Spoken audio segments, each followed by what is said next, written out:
Hello student, आज का हमारा टॉपिक है पेस्ट रेजिस्टेंस प्लांट। पेस्ट का मतलब क्या होता है? पेस्ट मतलब ऐसे एनिमल या तो इंसेक्ट्स जो कि क्रॉप को हार्म कर सकते हैं, उसको क्या बोलते हैं? पेस्ट।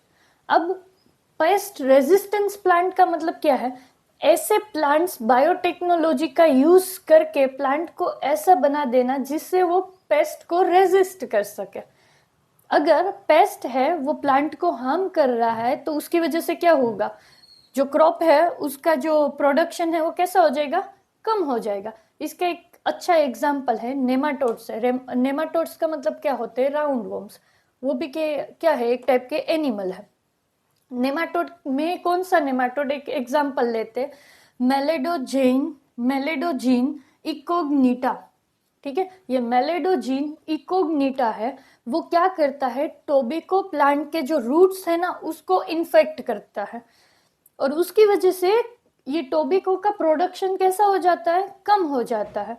तो ये प्रॉब्लम ना हो, क्रॉप का प्रोडक्शन कम ना हो, इसीलिए पेस्ट रेजिस्टेंस प्लांट बनाए गए हैं ताकि लॉस कम हो और प्रोडक्शन ज्यादा हो।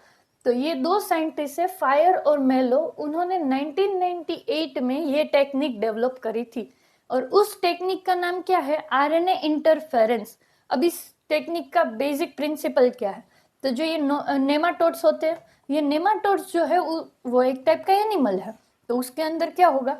डीएनए होगा। डीएनए से वो क्या बनाएगा? एमआरएनए बनाएगा।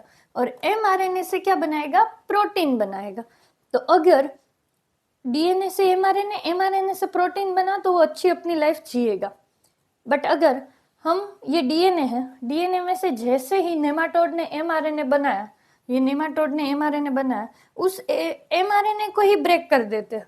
तो उसकी वजह से एमआरएनए ब्रेक हो गया, मतलब प्रोटीन बनेगा नहीं। अगर प्रोटीन ही नहीं बना तो उसकी वजह से उसका सरवाइव करना कैसा हो जाएगा? मुश्किल हो जाएगा। और इसीलिए इस टेक्निक को क्या बोलते हैं? RNA interference. क्यों? क्योंकि जो आरएनए है ना उसको ही ब्रेक कर दिया, इसीलिए इस टेक्निक का नाम क्या है? RNA interference. Okay, next. मैंने बोला कि नेमाटोड जो होता है उसके अंदर डीएनए होगा। ये डीएनए से नेमाटोड क्या बनाएगा? एमआरएनए बनाएगा, और एमआरएनए से प्रोटीन बनाएगा। अभी इतने तक रखो। नेमाटोड डीएनए से क्या बनाएगा? एमआरएनए बनाएगा, और ये एमआरएनए को हमको तोड़ना है। तो उसके लिए प्रोसीजर क्या है? बहुत अच्छी प्रोसीजर है। देखो, नेमाटोड स्पेसिफिक जीन, बाहर से नेमाटोड स्पेसिफिक जीन लेंगे। नेमाटोड स्पेसिफिक जीन मतलब कैसा जीन? जो सिर्फ नेमाटोड को ही अफेक्ट करेगा, प्लांट को हार्म नहीं करेगा, प्लांट को अफेक्ट नहीं करेगा। ऐसा नेमाटोड स्पेसिफिक जीन लिया। ये जीन को हमको प्लांट में इंसर्ट करना है। क्यों प्लांट में इंसर्ट करना है? ताकि प्लांट पेस्ट रेजिस्टेंस बन जाए। तो अब इसको अंदर हम तो नहीं डाल सकते, इसलिए हम क्या करेंगे? ये जो जीन है नेमाटोड स्पेसिफिक जीन, उसको हम एग्रोबैक्टीरियम में डाल देंगे। एक बैक्टीरिया के अंदर डाल दिया। ये बैक्टीरिया को हम प्लांट के रूट के पास छोड़ देंगे। ये बैक्टीरिया प्लांट के अंदर जाएंगे, और उसकी वजह से हमारा जीन भी अंदर चला गया। तो होस्ट के अंदर हमारा जीन पहुंच गया, मतलब प्लांट के अंदर, टोबैको प्लांट के अंदर हमारा जीन पहुंच गया। अब ये जो जीन था वो कैसा दिखता था? डबल स्ट्रैंडेड डीएनए था। अब ये डबल स्ट्रैंडेड डीएनए कन्वर्ट होगा आरएनए में, और वो आरएनए भी कैसा होगा? डबल स्ट्रैंडेड आरएनए होगा। तो इसको सेंस एंटीसेंस का मतलब क्या है? सेंस एंटीसेंस मतलब 21 to 23 न्यूक्लियोटाइड का बना हुआ आरएनए दोनों एक दूसरे के कॉम्प्लीमेंट्री है। मतलब यहाँ पे फॉर एग्जांपल सी लिखा है तो सामने जी होगा, एक दूसरे के कॉम्प्लीमेंट्री है। तो डबल स्ट्रैंडेड डीएनए से क्या बनाया गया? डबल स्ट्रैंडेड आरएनए बनाया गया। ये जो डबल स्ट्रैंडेड आरएनए था वो डाइसर से बाइंड करेगा, मतलब डाइसर आएगा। डाइसर क्या है? एक टाइप का आरएनएज है। आरएनएज मतलब एंजाइम। आरएनएज, आरएनए को कट करने वाला एंजाइम। तो ये आरएनएज जो है वो ये डबल स्ट्रैंडेड आरएनए को कट कर देगा। आरएनएज को डाइसर भी कहा जाता है। और ये डाइसर ये डबल स्ट्रैंडेड डीएनए को, सॉरी, डबल स्ट्रैंडेड आरएनए को कट कर देगा। जैसे ही डबल स्ट्रैंडेड आरएनए छोटे छोटे टुकड़ों में हो गया तो उसको बोला जाता है एसआईआरएनए। ठीक है, तो डाइसर ने डबल स्ट्रैंडेड आरएनए को कट कर दिया siRNA में। siRNA मतलब स्मॉल इंटरफेरिंग आरएनए। अब नेक्स्ट ये जो टुकड़े हैं छोटे छोटे siRNA के, वो बाइंड करेंगे राइबोन्यूक्लियेज के साथ।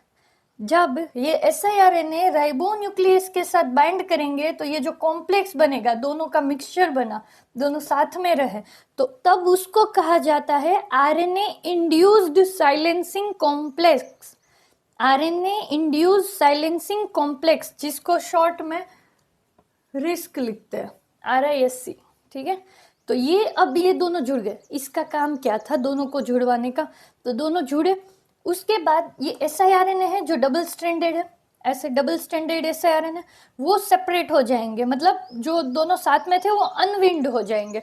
जब दोनों दोस्त एक दूसरे से सेपरेट हो गए, जैसे ये दोनों एक दूसरे से सेपरेट हो गए, देखो एक बचा, तो दोनों एक दूसरे से सेपरेट हो गए, वैसे तुरंत ही ये जो कॉम्प्लेक्स बनाया था वो कैसा हो जाएगा, एक्टिव हो जाएगा।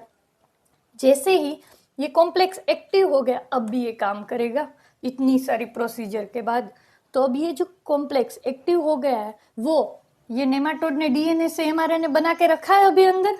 तो ये जो डीएनए से एमआरएनए बन के रखा है, ये क्या करेगा, ये रिस्क जो एक्टिव हो गया है वो इस एमआरएनए जो है उसके साथ, ये एमआरएनए के साथ बाइंड कर लेगा। ये उसका कॉम्प्लीमेंट्री होगा ये siRNA।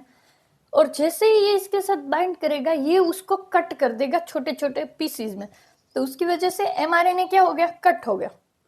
अब एमआरएनए ही नहीं है पूरा, तो प्रोटीन बनने के कोई चांस नहीं है। और प्रोटीन नहीं बनेगा तो नेमाटोड का सर्वाइव करना क्या हो जाएगा, मुश्किल हो जाएगा।